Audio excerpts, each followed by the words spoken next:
May buntag sa Pilipinas, may buntag sa Surigao, may buntag sa Cebu, sa Nugas, sa tanan, sa tibuok kalibutan, sa Facebook world. Buntag dere, kung udto din na, mayong udto, mayong gabi.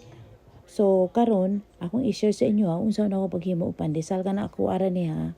So kung inyong sundon okay ra pud, kung dili okay ra maghimo ka og imong kang pandesal. Pero man niya inani ako paghimo pandesal. Mag-add ka yeast dito sa imong flour. Ubutangan nimo og asin. I-mix mo lang, okay ra na siya. Inana lang gyud na kasayon.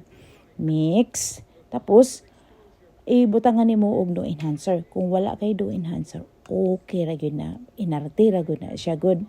Dili gyud na siya ang lami sa pandesal murag maka-add lang siya textures. Pero ang lami pandesal ra gyud. Tapos kung naa kay mixer, di magamit ka og mixer. Kung wala po kay mixer, okay ra good, kamot ra good, okay sa kamot. So sa akong mixer nag-add ko og 4 cups warm water. Tapos akong sang add og itlog, lami mo ganang itlog, may itlog na pandesal oy. Tapos kung ganahan kang tamis na pandesal lang akong gi-add sa ako sa ako lang na niya 3 cups akong gi-add. Pero kung dili ko ganahan og tamis, di i-reduce nimo 2 cups. Kaya akong gigamit diri na recipe, akong flour is 15 cups. So 3 cups akong gi-add na asukal, tamis na gina siya. Pero ganahan man kog tamis. So nara na sa imuha kung imo ni sundon or dili. So atong imo ni mix lang na nato hangtod matunaw ang itlog ug ang asukal. Pag humana to, siguro mga 5 to 7 minutes na to na pag-mix ani. Depende sa speed. Tapos pag humana na, di ato na i-add ang atong flour.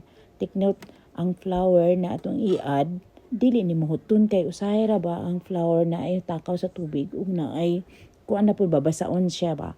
So karon nibalo mo ko sa akong flour na akong gibutang kay dili man first time na akong gihimo. So ako pwede na ako i-add tanan. Pero kung ikaw kung dili ka kahibalo ka sigurado sa flour na imong gipalit pasin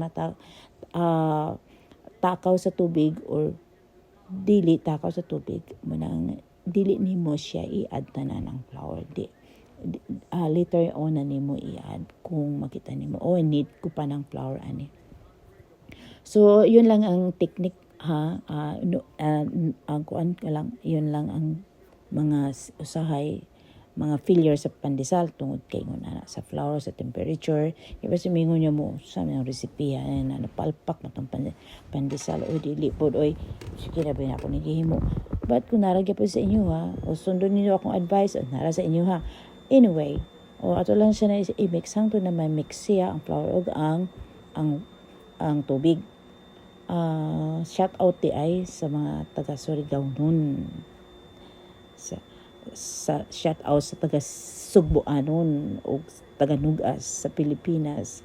Shout out sa ilan ni taga Surigao sila Ate Aida, sila si June, si Edna, si Jean, si Litus, si Belin, si Celine, si Mamert, kinsa patong wala na ko ma-mention din sorry, sila si Lance, sila sa taga Cebu, si Kuya Jano, si Ate Nady, si Eugene, sa tanan din og sa mga igsoon of course dito sa Nugas daghan kay mo din mo na ako ma-mention o shout out sa inyo. Tan-awan niyo akong pandesal maghimo mo ani kung maglibog mo sa recipe o di